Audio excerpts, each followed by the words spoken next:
Conectados con Life, psicología para todos, a un clic de distancia.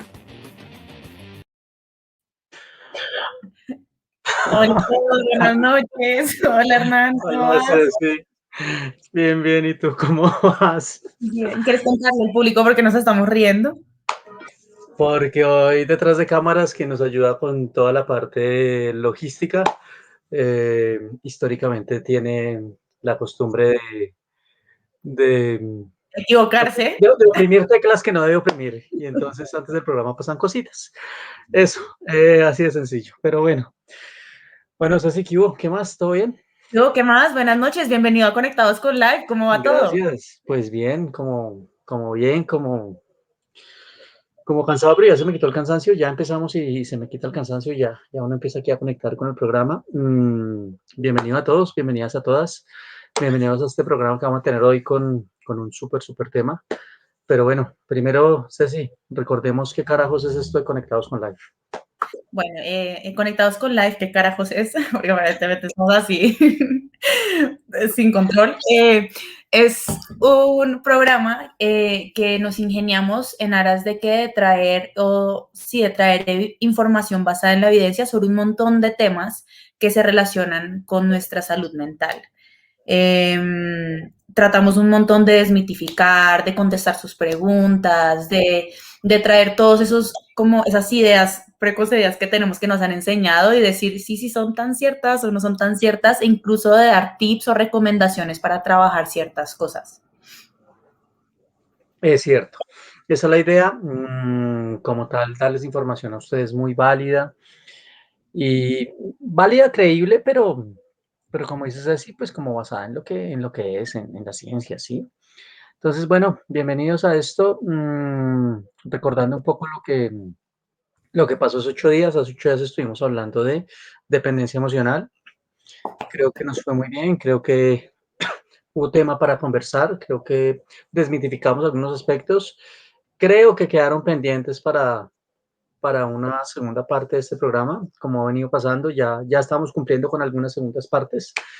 Y nada, hoy nos vemos aquí y vamos a trabajar sobre un tema que tiene que ver con miedos. Miedos. ¿Le tienes miedo a algo? Lo peor es que hoy nos vemos aquí y vamos a hablar de un tema. Sí, yo le tengo miedo a muchas cosas. En un momento de mi vida, que creo que todavía se mantiene, pero me gusta pensar que no es tan intenso, le tenía muchísimo miedo a las arañas. Era como, yo y las arañas, ¿no? La película de Harry Potter, donde salen todas las arañas y atacan a Ron Weasley, para mí era como, o sea, ¿qué pasa? ¿Por qué está pasando esto? Básicamente, ese era un gran miedo que tenía. Ok, vamos a hablar hoy de fobias, de miedos, muy bien. ¿Crees que es miedo? ¿Crees que es fobia? Bueno, esa es la idea, ir clarificando un poco y esto para aquellos que no estén en todo este rollo de psicología, porque vamos a conversar sobre eso. ¿Qué carajos es una fobia? ¿Qué carajos es un miedo? Tratando de entender, pues, que para la psicología, pues ya metámonos en el tema, ¿no? La fobia no es más que ese temor o esa reacción que tenemos a ciertos objetos o situaciones, ¿sí? Hoy vamos a hablar de unas fobias específicas. Y generalmente son miedos que cuando aparecen de una manera exacerbada, ¿sí? Es un miedo que generalmente no es adaptativo, porque es normal tener miedo, ¿no? Es normal tener miedo. El lío es cuando ya rompe con lo esperado, ¿sí, no? Sí, señor, muy bien. Me siento como en clase. Yo quiero acá revelarles a todos que a mí, que me enseñó de fobias Fernán. También en temas de autorrevelaciones, porque aparentemente yo me estoy autorrevelando acá extraordinariamente. Trabajando fobias fue una de las primeras cosas donde me sentí como eficaz, porque se puede y se logra y se siente cuando se trabaja una fobia. Pero para contestar tu pregunta y hablando un poco de lo que hablaba sobre esa persistencia y esa intensidad, en su momento ese miedo sí fue una fobia, sí, era un miedo que me nublaba, era como, no, me hablaban de eso y yo sentía como se me prendía todo fisiológicamente mi cuerpo, tendía a evitar ciertas situaciones donde quizá me podía encontrar con ciertas arañas.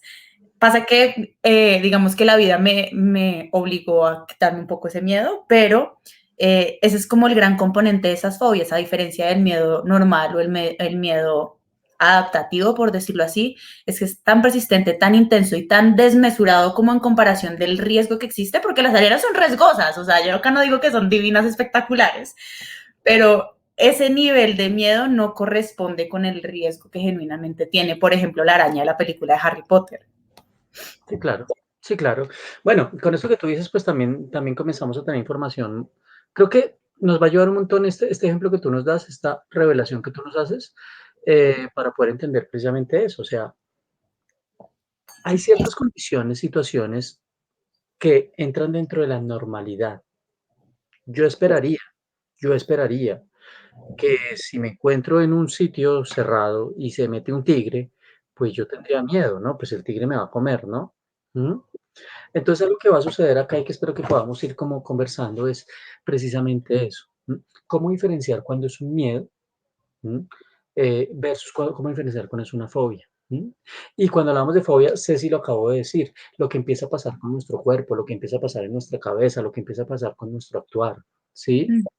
Porque muchas de las personas que padecen fobia, creo que algo que comienza a ser bien, bien incómodo es no solo cuando están inmersos ante el objeto al que le tienen miedo, sino también cuando empiezan a anticipar, ¿sí? Aquel que tú le tienes miedo a las cucarachas y entonces este fin de semana, fiesta en la finca, vamos, y pucha, pero ¿cómo voy? Voy. Gracias. Y en esa finca ya han habido arañas y se han aparecido.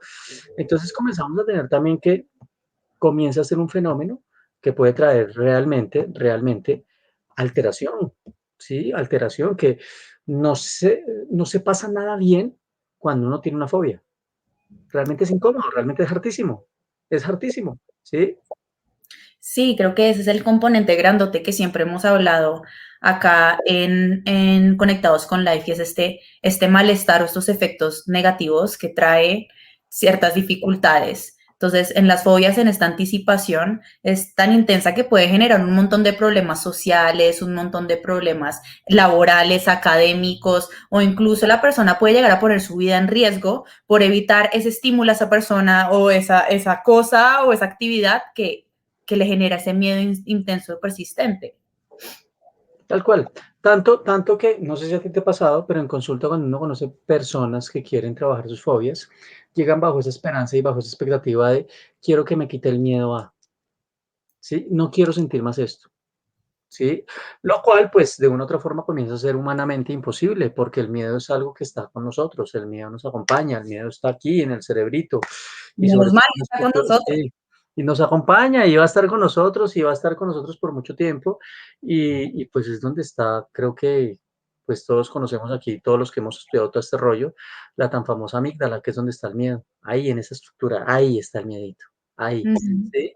Que cuando los consultantes llegan y nos dicen quíteme el miedo, pues probablemente no te lo va a quitar, pero va a ser esperanzador el proceso porque vas a aprender a lidiar, a tolerar, a permitir, ¿sí? Pero quitarlo no. Y es algo que suele pasar precisamente por lo que estamos diciendo, por lo sufrible que puede ser para muchas personas tener miedos. Y también depende del tipo de miedo, ¿no? Total, y es que cuando el miedo se vuelve fobia, la fobia sí que se puede quitar.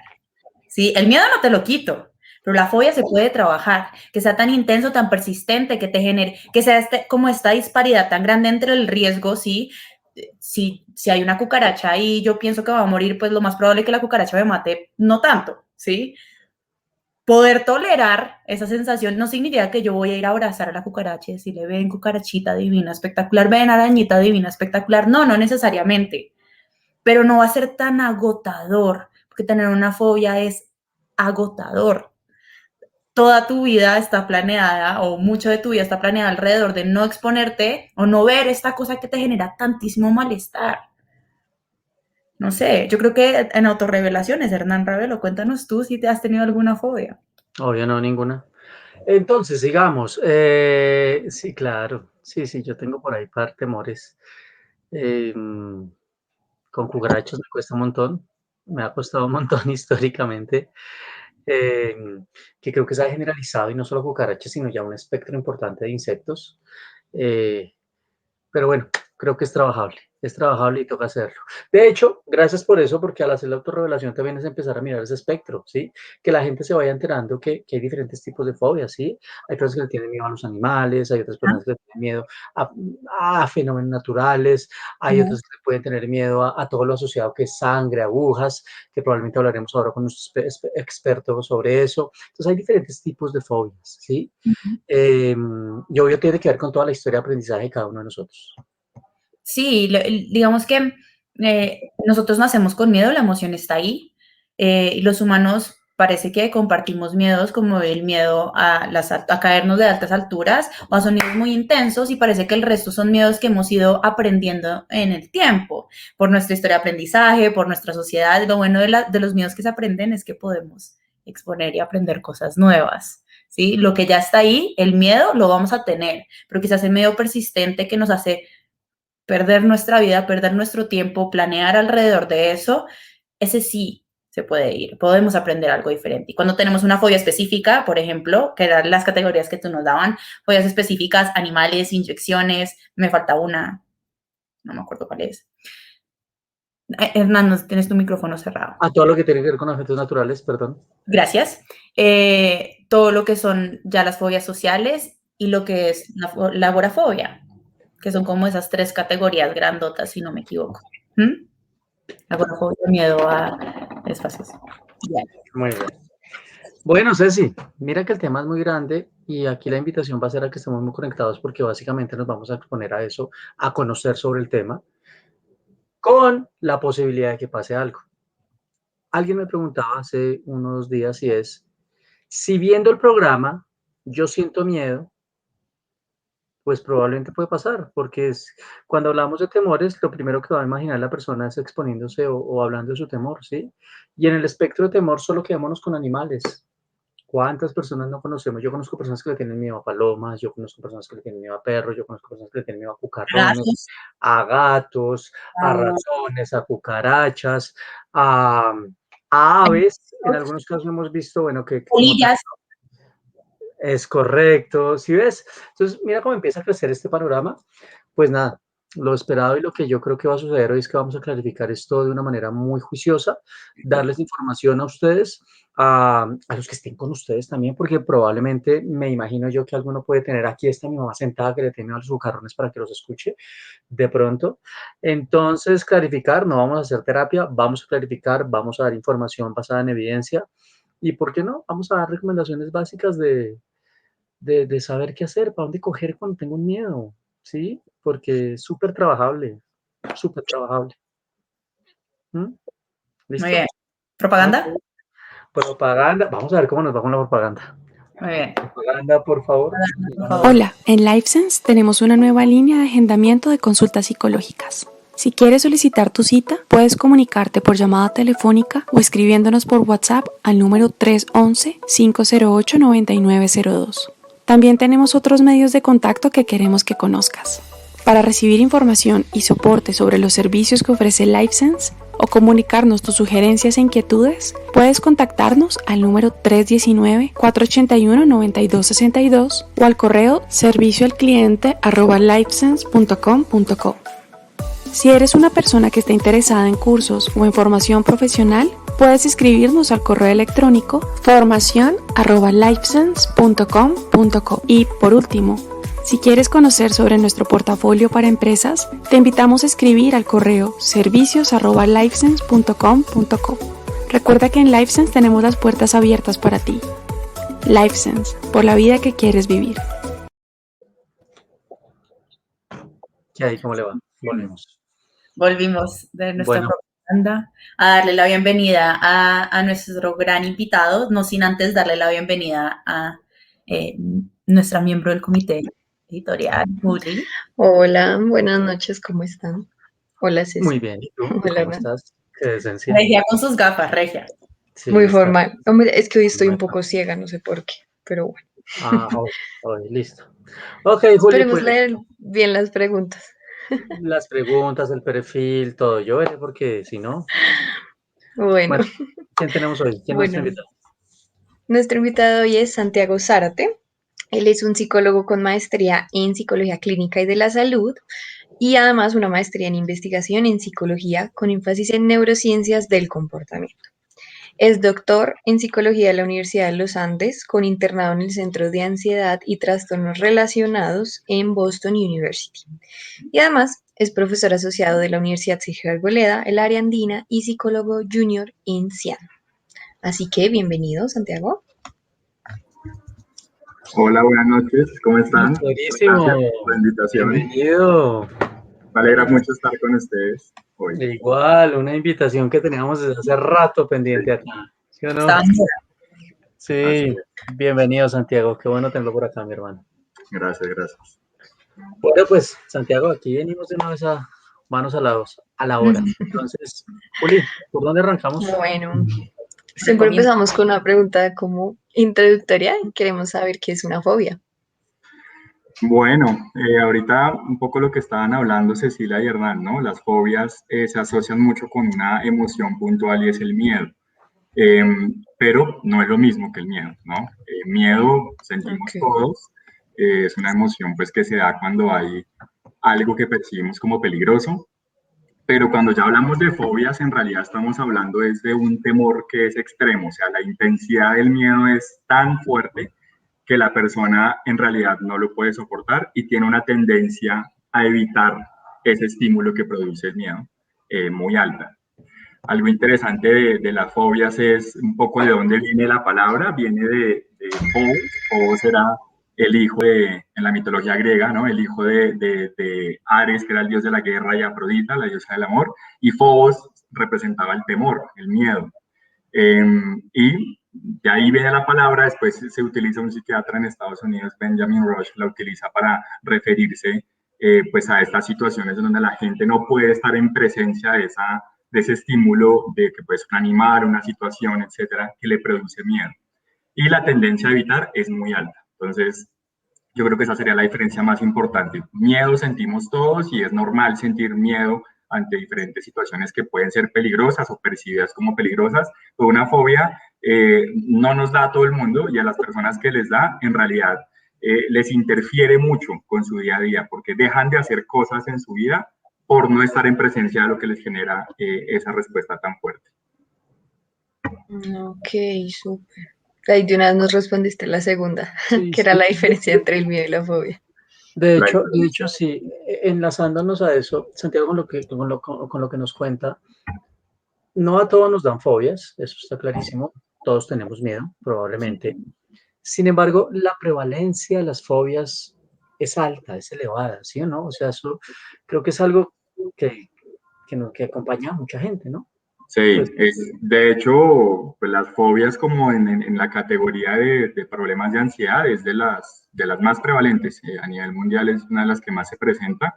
Y curiosamente, a diferencia de otros problemas de ansiedad que de pronto tienen origen más en la adolescencia y en la adultez, las fobias, algunos tipos, en particular sobre todo a los animales y a las situaciones como ambientes, se dan una edad muy temprana. Desde los 7 años ya se pueden instaurar fobias en personas y eso hace pues que la prevalencia aumente porque se dan una población también mayor. Bien, muy bien. Sí, yo justo iba a hacerte una pregunta en términos de esa prevalencia. Yo siempre, o sea, yo leía y era como, no, que entre el 10%, que entre el 8%, pero es una cifra grandota. Un poco la pregunta que queríamos hacerte después, Santi, era si existen diferentes tipos de fobia y cuáles son esos diferentes tipos de fobias.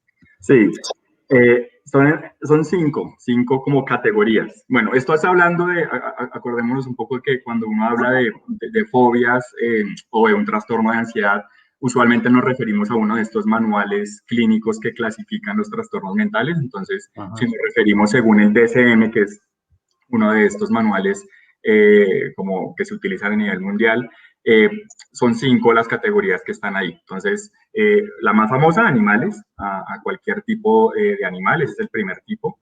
Tenemos fobias a ambientes o lugares naturales, por ejemplo, miedo a las alturas o a tormentas, o incluso hay gente que le puede tener miedo al agua. Bueno, ya ahorita hablaremos un poco que casi que una fobia se puede crear con cualquier situación.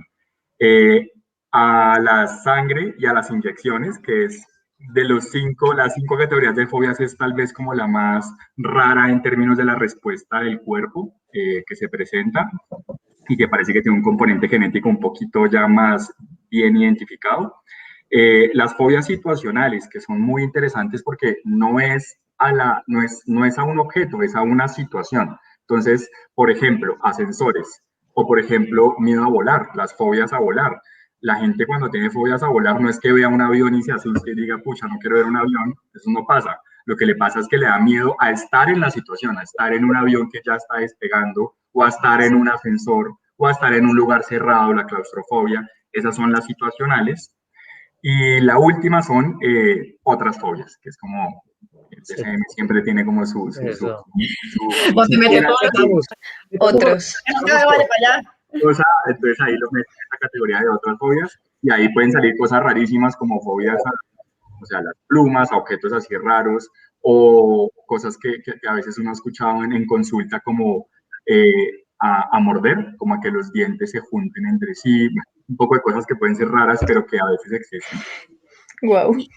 Todas esas fobias, porque fíjate que eso pasa un montón, Santi, es que la gente dice, todo se puede volver una fobia, ¿sí? Todo es una fobia ahorita. Sí, yo el otro día vi un sticker de una fobia que, sí, que tener fobia que los patos te miren, una cosa así. ¿Es cierto que todo puede volverse una fobia? A ver, pues digamos que desde lo que sabemos de los principios de psicología del comportamiento, por ejemplo, la forma en que se instauran las fobias es por puro condicionamiento clásico. Entonces, se instauran por la asociación entre estímulos. Y usualmente, pues, puede estar relacionado que hay una experiencia adversa con ese estímulo.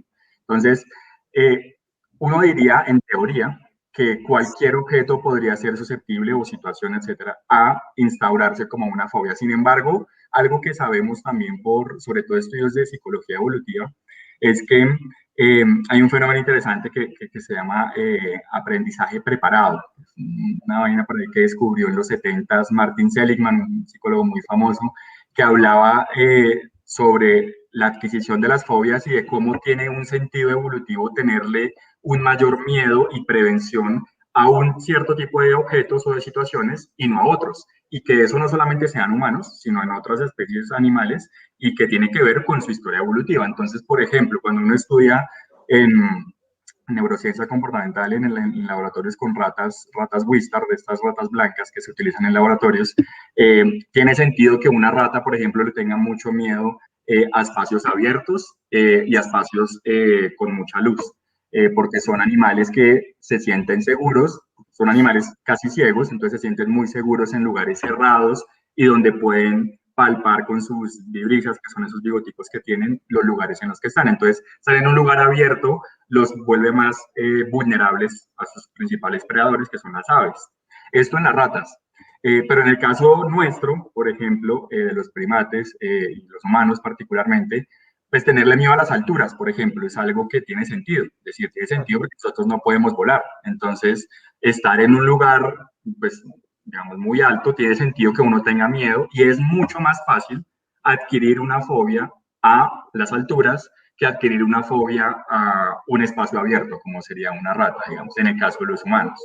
Y lo mismo con ciertos animales, por eso es que es tan común ver personas que le tienen miedo a las serpientes, a las arañas, porque si bien pues no son predadores nuestros como tal, en algún momento de nuestra historia evolutiva, para cuanto antes de que fuéramos Homo sapiens y éramos otro tipo de primates, pues las serpientes sí podían ser animales que compitieran con ciertos ambientes y podían generar la muerte fácilmente de esos primates. Y este aprendizaje preparado pues nos diría que hay cierta tendencia a que sea más fácil tener fobias a unas situaciones y a unos animales que a otras. Pero eso no indica que uno no pueda tenerle miedo a otras cosas. Por eso es que existen fobias pues a cosas raras, como les digo, hay gente que le tiene fobias a las plumas, que es una cosa rarísima, que uno dice la pluma pues no te va a hacer nada, no te va a matar. De pronto una araña sí te mata, de pronto una serpiente sí, entonces pues si yo veo una serpiente más bien me quedo quieto, una pluma no, pero igual podría suceder porque, de nuevo, por temas de condicionamiento clásico, igual podría darse una experiencia traumática que instaure una fobia. Ok, de hecho, Santiago, usted empieza a explicarnos todo esto y empezaron a llegar las preguntas, mi hermano. Entonces, Se yo puso bueno esto. quisiera, sí, ya esto se puso bueno. No sé si sigamos viéndolas aquí, si podríamos empezar precisamente con la de Miguel, que la de Miguel nos ayuda con un contexto. Santiago, Miguel Ángel Martín nos pregunta, si yo tengo un miedo ante algo que no es usual, que se vea día a día, ¿se puede considerar una fobia? ¿Y cómo saber que es una fobia? Bueno, está muy interesante. Bueno, algo interesante de lo que son las fobias es que igual a otros trastornos de ansiedad, eh, para poder decir que clínicamente yo tengo una fobia, es decir, tener ese diagnóstico, digamos, clínico de que tengo una fobia, se necesita tener un marcado como malestar y que interfiera con mis áreas de ajuste. Quiere decir que yo deje de hacer cosas que son importantes para mí por evitar esa situación.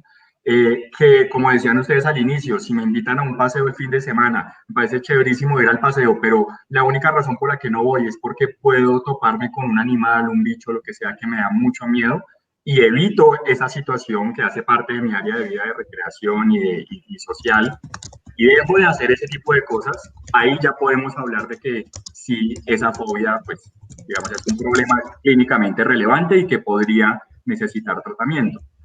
Pero, por ejemplo, si yo le tengo, ese es un ejemplo que siempre daba mi profesor de psicopatología, el gran Leonidas Castro, siempre decía, si yo le tengo fobia a las viudas negras, no sé, arañas que viven en, no sé, Australia, digamos, y yo vivo en Colombia y nunca voy a Australia y nunca voy a ir a un lugar donde me encuentre una viuda negra, pues relajado, o sea, no tengo una fobia, pues le tendré miedo y seguramente si alguna vez en la vida la vea va a ser muy tenaz, pero si no me estoy topando con eso habitualmente y no es algo que interfiera en mi día a día y con las cosas que yo hago y que son importantes, pues en realidad no podría ser considerada una fobia, ¿sí? Esa pregunta suele pasar mucho. Creo que muchas veces me han hecho la pregunta, y sobre todo los estudiantes con, profe, pero por ejemplo, yo sé que le tengo fobia a los tiburones, pero sé que nunca va a estar cerca de un tiburón. ¿Será que es necesario tratarlo? Pues, pues no sé qué tan necesario. Y ahora vamos a hablar de eso también, pero que nos pone como en contexto frente a lo que nos preguntaba precisamente Miguel. Qué bien, listo. Seguimos teniendo aquí preguntas, pero creo que no sé si vamos en el orden de la de nosotros, la que sigue, porque la pregunta de Estefanía tiene que ver mucho con la pregunta que tenemos nosotros también preparada. Yo creo ¿Cuál que es vamos esta a pregunta? primero la nuestra y la empalmamos si hace falta la que Estefanía nos hizo. Perfecto, me encanta. Entonces, ¿Sí? sí. Bueno, la pregunta se orienta un poquito como a qué factores predisponen a que una persona pueda adquirir una fobia. Entonces, no sé, algo hereditario, algo que yo viví. Ok.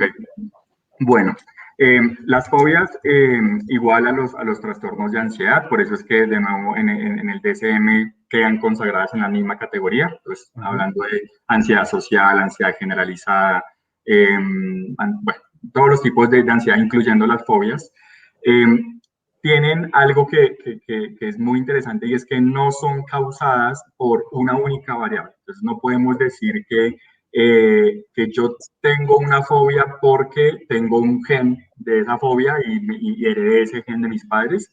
No funciona así.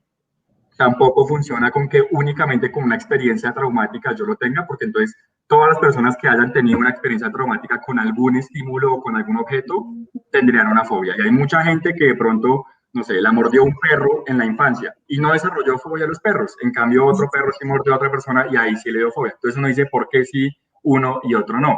Y es porque en últimas se tienen que combinar tres factores. Esto es la parte biológica, que es una predisposición generalizada ni siquiera a las fobias y a la ansiedad, sino como a unas, como llamamos en psicología, unos constructos, o sea, unas categorías un poco más amplias, que es como unos rasgos de personalidad que la persona hereda y que lo vuelven un poco más vulnerable a tener reacciones de ansiedad, a estar irritable y este tipo de cosas, pero también la parte de experiencias, es decir, que yo puedo tener esa vulnerabilidad biológica y nacer con esa predisposición, pero si nunca en la vida me enfrento a situaciones puntuales de aprendizaje directo o de observación o que alguien me haya narrado algún evento, pues es probable que no me dé.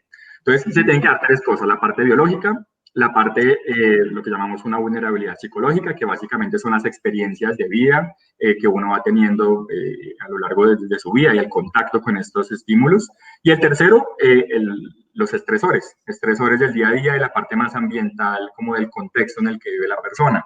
Eso también explica cosas como, por ejemplo, que una persona esté muy estresada porque tiene una vida con pandemia, con trabajo, que tiene que estudiar al tiempo, tiene que estar en la casa arreglando, tiene un nivel de estrés muy alto y algo le pasa en su vida, algo le pasa, de pronto algo que es simplemente un cambio emocional importante, terminó, por ejemplo, su relación de pareja, que es un cambio significativo a nivel emocional, y de repente empieza a tenerle más miedo de lo normal a ciertas situaciones. Entonces de pronto le empieza a coger miedo a los ascensores o a las alturas, más de lo normal. Y uno dice, pero es que una cosa no tiene que ver con la otra. Y uno pensaría, clínicamente no tienen que ver, pero a la larga sí. Es decir, situaciones que pueden ser estresoras, ¿no? Pueden detonar estas otras vulnerabilidades que la persona ya tenga.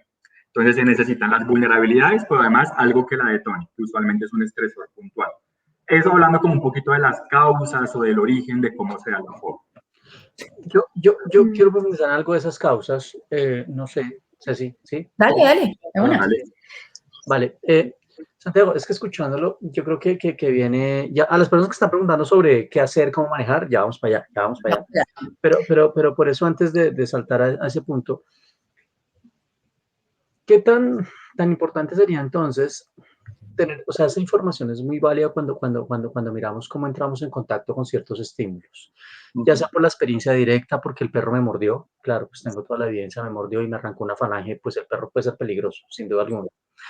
Pero cuando esa experiencia está inmersa más bien de factores asociados a me lo modelan, me lo muestran, o sea, es mi mamá la que sale corriendo porque ve un cucarrón sin razón alguna, o es mi papá el que me dice pilas que los payasos son asesinos y en la vida me encuentro. ¿Qué tan importante sería, Santiago, tener en cuenta eso? Nuestro tema no es crianza, pero sin duda alguna creo que vulnera un montón. ¿Qué tan importante tener en cuenta ese tipo de factores? Y lo asocio a una de las preguntas que nos hacía Lina, si las fobias nacen, que ya nos ha venido respondiendo Santiago, o se crean con experiencias. ¿Qué tan importante es tener en cuenta esas experiencias desde lo que vemos, desde lo que escuchamos? Muy importante eso porque lo que sabemos por los principios de aprendizaje, de cómo aprenden los humanos, es que aprendemos por medio de experiencia directa. Entonces, es tal vez la forma más obvia de saber si tuve una experiencia previa con un animal que me mordió, pues le puedo tener fobia a ese perro, por ejemplo. Pero esas otras dos que mencionaste también existen, también son mecanismos por los cuales nuestro cerebro aprende. Y en últimas, pues es una forma en la que también se pueden instaurar las fobias, y es por medio de observación, o lo que llamamos técnicamente aprendizaje vicario, y es, veo que el perro mordió a mi hermano y no a mí, pero igual presencié ese evento y eso ya de por sí me genera una respuesta emocional lo suficientemente fuerte como para que se dé la fobia.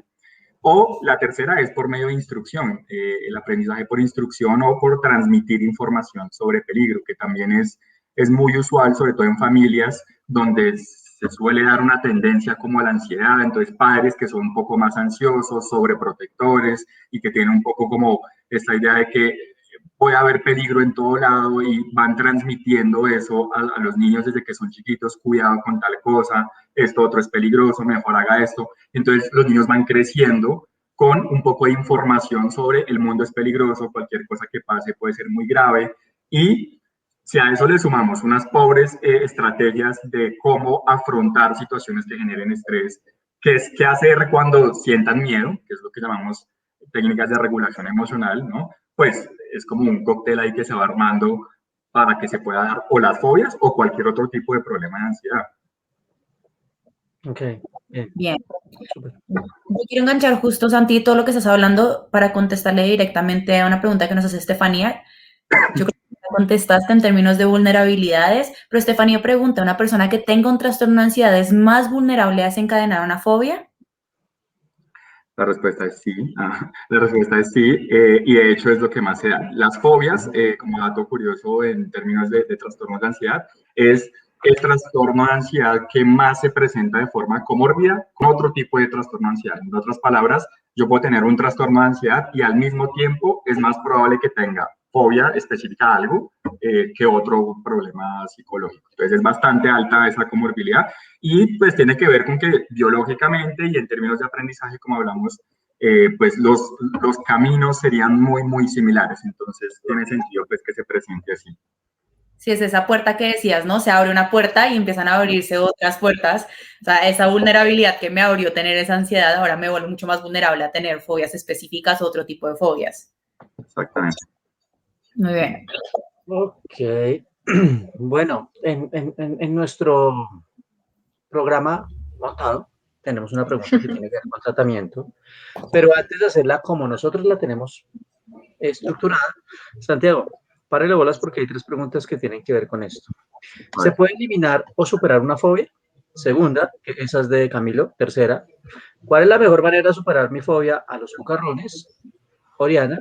Y tercera, Lina, ¿es verdad que enfrentarse a lo que le tengo fobia hace que se me pase? Por ejemplo, si tengo fobia a las culebras, la recomendación es tener contacto para que se elimine. Creo que están en la misma línea de qué carajos hacer, también desmitificar un poco, porque lo que uno encuentra aquí, bajo estas creencias, es, ay, voy a coger a mi primo y lo meto en una jaula con palomas a ver para que se le quite el miedo. Lo que llaman terapia de choque. Hagámosle terapia de choque. Nos metemos ahí. Y Lo que la mata. y que la Eso misma es televisión lo nos que puede antes hacían y se llamaba la terapia de inundación. inundación. Sí. ¿No se acuerda? Y era inundar a la persona, si le tiene miedo a las cucarachas, métalo en un cuarto lleno de cucarachas. Y bueno, pues eso Y que, no es tan así. Sí. Santiago, Ceci, Juli, eso es lo que nos vende también la televisión. Este es el modelo que nos ha vendido la Claro. televisión, eso es efectivo, ese es el rol que nos dan muchas veces como psicólogos, el psicólogo que coge y se lo lleva a una selva allá y lo encierra y lo mete allá con sus mayores temores y entonces algo curado. Entonces no sé si desmitificamos un poco estas 3 preguntas con o no es efectivo el tratamiento, cuál es, qué hacer, cómo trabajar ahí. Sobre todo de ahí viene mucho el estigma puntualmente a los psicólogos conductuales, ¿no? Es como que a uno lo miran como este nos hace sufrir. Bueno, respondiendo un poco a las preguntas, sí hay forma de superarlas, digamos, es decir, hay tratamientos que son efectivos, son tratamientos que vienen desde hace muchos años, podríamos decir puntualmente desde los años 50, la década de los 50 del siglo pasado. Un man que se llamaba Joseph Wolpe fue el primero que puso en práctica técnicas de clínicas para el tratamiento de fobias que ya venían desarrollándose desde mucho antes en contextos de laboratorio. Una técnica que se llama de sensibilización sistemática, que bueno, después fue cambiando con el tiempo, pero desde ahí ya se empezaron a mostrar primeros datos de cómo tratar bien las fobias. Entonces, las fobias, igual que la mayoría de problemas de ansiedad, tienen tratamientos, son tratamientos que son muy efectivos. Y son relativamente cortos, o no me gusta decir fáciles porque suena como que es hacer cualquier cosa, pero digamos, son simples en el procedimiento, porque sabemos bien cuál es el paso a paso. Hablando ya, pues puntualmente de las fobias, sería, digamos que si es cierto, decir lo que preguntaba Lina ahorita, si es cierto que la mejor forma es que la persona entre en contacto con ese estímulo al que le genera el miedo, la respuesta del miedo, pero eso se tiene que hacer con ciertos procedimientos, es decir, hay que tener en cuenta cosas. Entonces, ya sabemos que la inundación, esto de meterlo en el cuarto lleno de cucarachas, no es la mejor idea, entre otras porque si bien en algunas personas podría servir, en otras no, en la mayoría no, y es porque básicamente este procedimiento que se llama exposición, y es poner en contacto a la persona con el estímulo o con la situación que le genera miedo, se debe hacer en situaciones controladas. Entonces, por eso es tan importante el terapeuta, porque el terapeuta, sobre todo en las primeras fases de ese tratamiento de exposición, va llevando literalmente de la mano a la persona y al ritmo de la persona a que se vaya exponiendo poco a poco a esos estímulos de tal forma que la persona vaya ganando no solamente confianza, sino que su parte del cerebro que se activa cuando está ante el estímulo, que es la amígdala, como decía Hernán, esa amígdala se vaya acostumbrando, literalmente la amígdala se va acostumbrando y entonces cada vez reacciona un poquito menos y cada vez reacciona un poquito menos. Ahí, pues como un ejemplo que yo utilizo con mis consultantes para explicarles un poco cómo es que funciona este tema de la amígdala y es, imagínense como si fuera una alarma de un carro. Entonces, ¿saben esos carros que uno va por la calle y uno lo toca y el man empieza a chillar? Y es como viejo, pero apenas lo miré y usted está chillando. Entonces, la alarma del carro se prende en situaciones en las que no debería.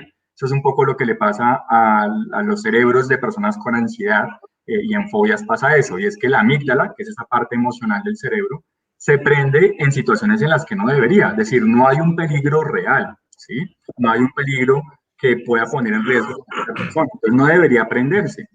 Y lo que tenemos que hacer con el tratamiento, y es lo que se hace con la exposición de forma paulatina, es calibrar esa alarma, calibrar esa amígdala, para que, no es como para que la persona deje de sentir miedo, porque como decía Ceci al principio, eso no es posible y tampoco es deseado, porque queremos que la gente sienta miedo cuando deba sentirlo, ¿no? Cuando la situación lo amerite, pero sí queremos que cuando esté esa situación que le produce la respuesta exagerada de temor, que es irracional además, pues se vaya calibrando, es decir, que la intensidad de la emoción disminuya un poco y que el sentido de control y de afrontamiento de la persona aumente. En otras palabras, que la persona se dé cuenta, yo soy capaz de estar en presencia de esto y no me va a morir.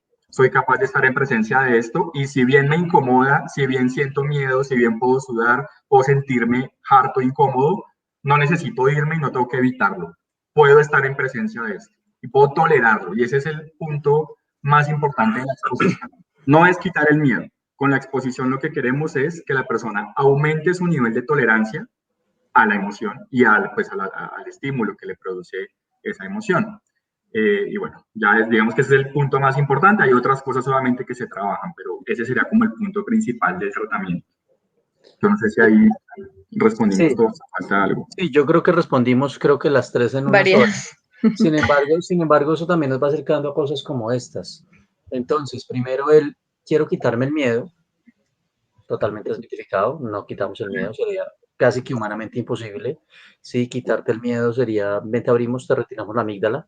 Y no Hay una forma, pero no es la deseada y es de hecho una contraindicación en este tipo de tratamientos y es usar fármacos como benzodiazepinas, es eh, correcto. que pues son las drogas que usualmente prescriben a personas con ansiedad. Afortunadamente ya mucho menos que antes, pero todavía un poco se sigue haciendo.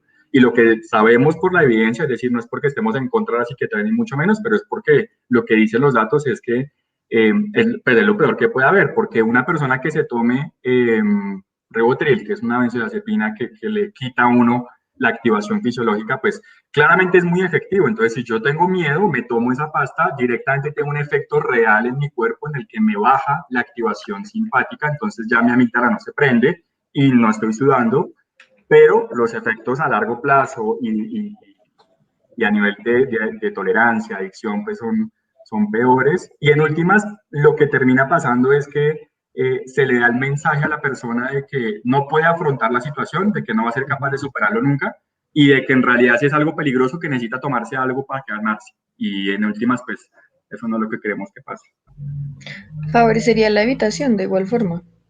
Claro, favorecería la evitación. De hecho, eso tiene un nombre en psicología clínica y se llama una señal de seguridad. Es una señal de seguridad. Entonces, termina siendo algo a lo que la persona le atribuye el hecho de estar bien. Y estoy bien gracias a que tengo esta pastilla. Estoy bien gracias a que esto me está ayudando. Pero, Okay. pero pues esa no es la realidad. La realidad es que hay que enseñarle a esa amígdala a la persona, usted está bien porque puede tolerarlo, está bien porque eso no lo va a matar, y está bien porque a pesar de que sienta miedo, el miedo es solo una emoción y no es algo que lo va a matar. Re bien, re bien. Entonces, Interesante. para la gente que preguntó, que probablemente, y veo que es una pregunta muy en primera persona, porque probablemente tienen experiencias de miedo extremo hacia algo, se hace en un ambiente controlado, preferiblemente con terapeuta, sin duda alguna. Eso no se hace con el mejor amigo, eso no se hace solito. Segundo, no es apuntar a quitar el miedo, sino incrementar tolerancia. Y tercero, pareciera que es altamente efectivo eso de la exposición. Parece que tiene un poquito de evidencia, parece que es altamente efectiva sin duda alguna. Entonces, creo que esto es muy importante que vaya quedando aquí claro, porque sé que en el espectro de personas que nos pueden estar acompañando hoy está ese grupo. Están personas que tienen miedo a algo y están personas que probablemente han sentido un nivel de desesperanza grandísimo sobre qué hacer. Entonces, importante ese dato. Bueno, súper. Por aquí, Dios mío, estaban diciendo que Cecilia puso por allá a alguien a unas ratas, creo que hay en nuestro chat. No sé si, Santi se conecta a mi mamá, hola mamá, ¿cómo estás? Y entonces ella empieza a hacer autorrevelaciones por mí, de las decisiones a pacientes míos. Pero pues también es una forma de decirles a ustedes que nos están viendo que ya por carne propia nosotros hemos vivido que sí funciona y sí sucede. Este fue un caso muy específico de un paciente que tenía una fobia muy, muy severa a ratas. Hicimos todo el proceso y hoy en día, incluso hace poco me mandó una foto con la ratita. Sí, muy efectivo. Check. Muy efectivo, sin duda alguna. Ok, bueno, gracias por ese dato. Bueno, yo creo que nos vemos obligados a hacer esta siguiente pregunta, sin duda alguna. Y Santiago, después de la conversación que hemos podido tener, la claridad conceptual que nos ha venido dando mi hermano es, ¿se hace necesario tratar todas las fobias o no se hace necesario o que iba a la habitación o qué sé yo? ¿Qué nos sugiere ahí, mi hermano? Necesito esa respuesta. Yo creo que eso depende mucho. Ahí es donde es importante, pues, para uno como psicólogo clínico hacer una buena formulación clínica y mirar realmente cuál es la interferencia que tiene esa fobia en la vida de las personas. Es lo que hablábamos un poco al principio. Si yo le tengo miedo a las tarántulas, pero vivo en Bogotá, la verdad es que tarántulas poco me va a encontrar por ahí en la calle. Eh, Seguramente en el Amazonas hay muchas tarántulas, pero pues bueno, puedo vivir sin ir al Amazonas, es decir, no me muero por tener una experiencia allá. De pronto no necesito tratar esa fobia. Ahora, si vivo en Bogotá, pero quiero estudiar, no sé, antropología y mi sueño es ir a hacer trabajo de campo en el Amazonas, sé que me voy a encontrar con muchas tarántulas y ahí sí me va a interferir con algo que es importante, valioso, es donde viene el tema de los valores. Y ahí entonces probablemente sí valga la pena tratarla. Entonces yo creo que, sobre todo en el caso puntual de las fobias, que sería diferente en otros casos cuando hablamos de, no sé, la ansiedad social o bueno, o la ansiedad generalizada, que son problemas que la interferencia suele darse mucho más en el día a día. En el tema de las fobias depende mucho de si es algo que interfiera. Yo he visto muchos consultantes que le tienen fobias específicas a los perros y pues en Bogotá hay perros en todo lado, todo el mundo tiene un perro, si uno quiere ir a visitar a la tía, al amigo, todo el mundo tiene un perro y es probable que eso genere una interferencia muy marcada. Entonces ahí uno diría, bueno, en ese caso valdría la pena tratarla. O miedo a las alturas y si tengo que trabajar en un edificio de, no sé, 20 pisos. Entonces, ese tipo de cosas yo creo que es lo que toca evaluar. Sí o sí tratarla, pues depende de lo que hablamos. Y si yo le tengo miedo, por ejemplo, a estar en aguas abiertas y solamente voy a estar una o dos veces en mi vida, qué sé yo, pues ahí de pronto uno mira pros y contras y uno diría, como dice Hernán, pues la evitación ahí de pronto, pues bueno, le puede servir un poco a la persona, en últimas no es tan grave, ¿no? Pero pues, depende mucho de eso, de la interferencia. Creo que esa sería la respuesta. Ok, Santiago. Y siguiendo un poco en esta línea como del tratamiento y lo que estábamos hablando, Kevin Romero nos hace una pregunta precisamente que dice que en cuanto a la exposición, ¿cuál funciona mejor? ¿Si el estímulo fóbico real o la realidad virtual? Ya que todo es Bueno, virtual ahora. está muy buena esa pregunta. Y bueno, es una pregunta, yo creo que ameritaría una búsqueda como en metaanálisis para ver realmente como para responder cuál es más efectiva. Ambas, es decir, ambas son efectivas, tenemos evidencia de que ambas funcionan, exposición en vivo, como se llama, y exposición por medio de realidad virtual, igual que exposición usando la imaginación, imaginería. Eh, Sabemos que funcionan todos esos tipos de exposición, pero yo creo que obviamente depende de los recursos y depende de qué tan fácil sea. Digamos, si yo quiero hacer una exposición a volar en avión, pero no tengo los recursos para estar comprando pasajes de avión todo el tiempo y tengo un buen sistema de realidad virtual para poder hacer esa exposición, tiene sentido hacerlo con realidad virtual. Diferente de si quiero hacer exposición a los perros y pues tengo disponibilidad de perros en todo lado. Entonces yo creo que tiene que ver con un tema de disponibilidad, un tema de presupuesto definitivamente también, pero yo creo que igual no se excluye, o sea, yo puedo usar exposición en vivo y exposición en realidad virtual, dependiendo de la situación y ambas funcionarían muy bien. Por ejemplo, miedo a las arañas, yo le puedo tener fobia a las arañas y una buena forma de acercarme a hacer ejercicios de exposición a las arañas es que armamos lo que se llama una jerarquía, que es algo que se hace siempre cuando trabajamos tratamientos de exposición, y en esa jerarquía yo puedo tener cosas como que ver, por ejemplo, las laminitas, no sé si se acuerdan del álbum de Jet, los animales, ¿se acuerdan? Entonces, una laminita de una araña en un árbol ya de por sí eso me puede generar un miedo lo suficientemente fuerte. Y si después a eso le sumo una película Harry Potter con un poco de arañas, entonces ya es un estímulo mayor.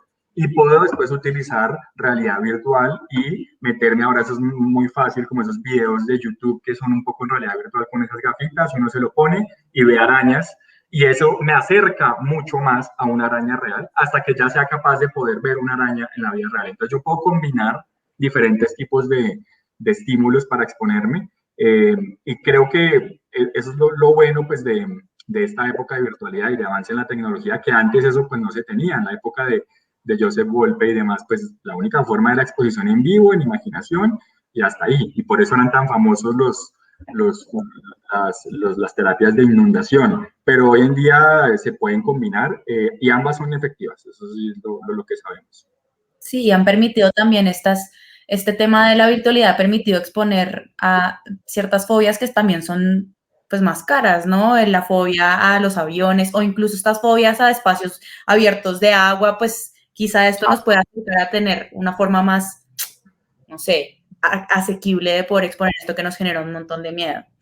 De acuerdo. Y más controlable, como hablábamos, el tema del control es muy importante en el ejercicio de exposición. Entonces, con certeza la persona tiene un mayor nivel de control.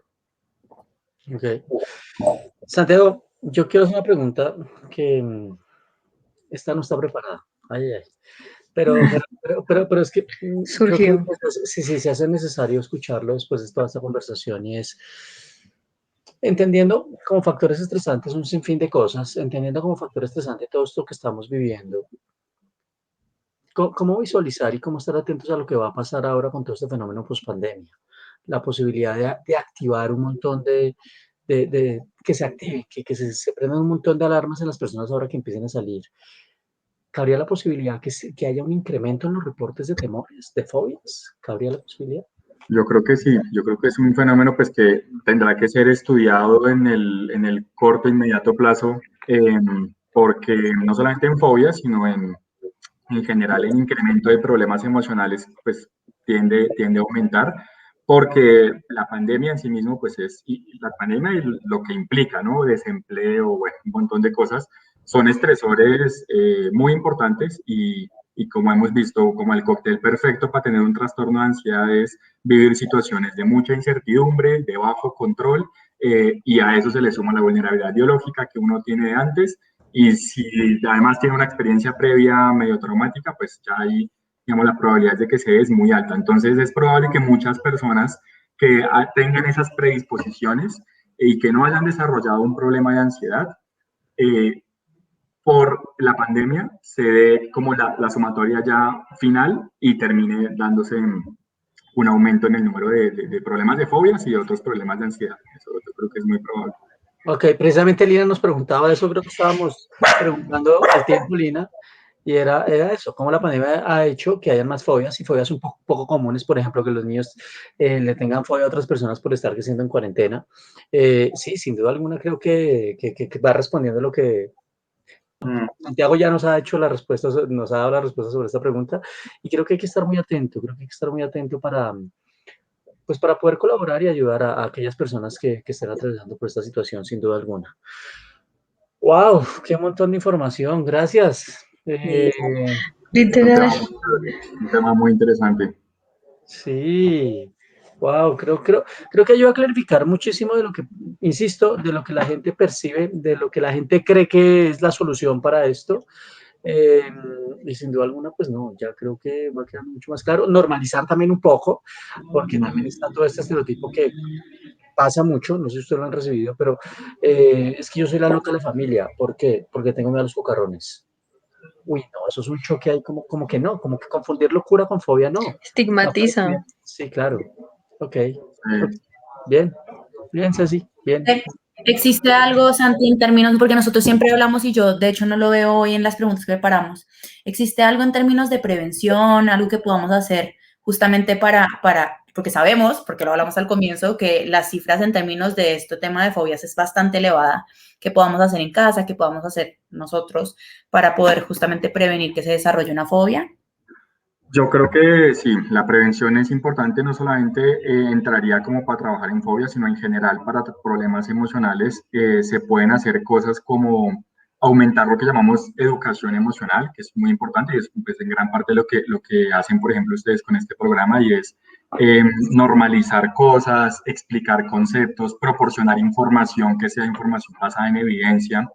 Eso ayuda muchísimo cuando la gente entiende qué es lo que le está pasando y puede separarlo de estoy loco, de esto es algo raro, es algo que los demás no tienen, y puede normalizarlo y decir, ok, lo que yo estoy sintiendo es una emoción, se llama miedo, el miedo no va a durar para siempre, de un inicio un pico máximo y va a bajar, y el miedo puede estar desproporcionado, pero eso tiene tratamiento y puedo mejorar. Cuando ya tienen esa información, reduce un montón la incertidumbre, y la incertidumbre es uno de los principales factores de mantenimiento para cualquier problema de ansiedad. Entonces, reducir incertidumbre por medio de proporcionar información es una forma de prevenir. Y creo que otra es estar muy atento, y eso lo pueden hacer los padres de familia, bueno, las personas en general, es estar muy atentos a los signos de evitación, ¿no? Porque es, digamos, una forma conductual, una forma muy observable de poder ver cuando la persona está dejando de hacer cosas, y cuando empieza a hacerlo, pues un poco mirar de qué se trata, qué le está produciendo, y estar pendiente pues de que no se convierta ya en un patrón constante. Eso creo que puede ser otra forma de prevenir. Re bien. Súper. Muy bien. Ok, bueno, qué buen programa, me gustó. Programa, Clarificamos sí. un montón. Re bien, Muy Santiago. claro.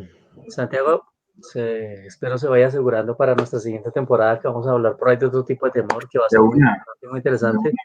De Entonces, por ahí hablaremos de otro tipo de fobias. Creo que hay mucha claridad en todo lo que nos da. Gracias, mi hermano.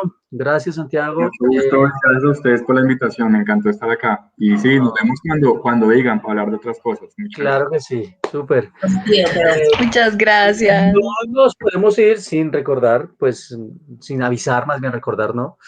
En 8 días vamos a hablar de sueño, higiene de sueño. Bien.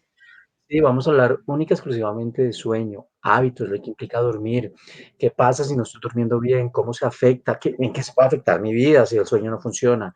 Eh, todas, entonces esperamos que nada, que se conecten, que veamos que aquellos que estemos teniendo dificultad con sueño, pues a ver qué podemos hacer en caso de algo y tener claridad sobre eso, ¿no? Sí, porque la gente también, es otra de las condiciones que uno encuentra que confunde que no duermos porque soy mañoso, sí, es que usted tiene la mala maña de no dormir y eso no es tan así. Entonces, nada, Santiago, lo esperamos en 8 días también, invitado Ceci, Juli, gracias, Bueno, gracias. muchas gracias. buenas Vale, noches a todos. buenas Gracias. noches. Chao.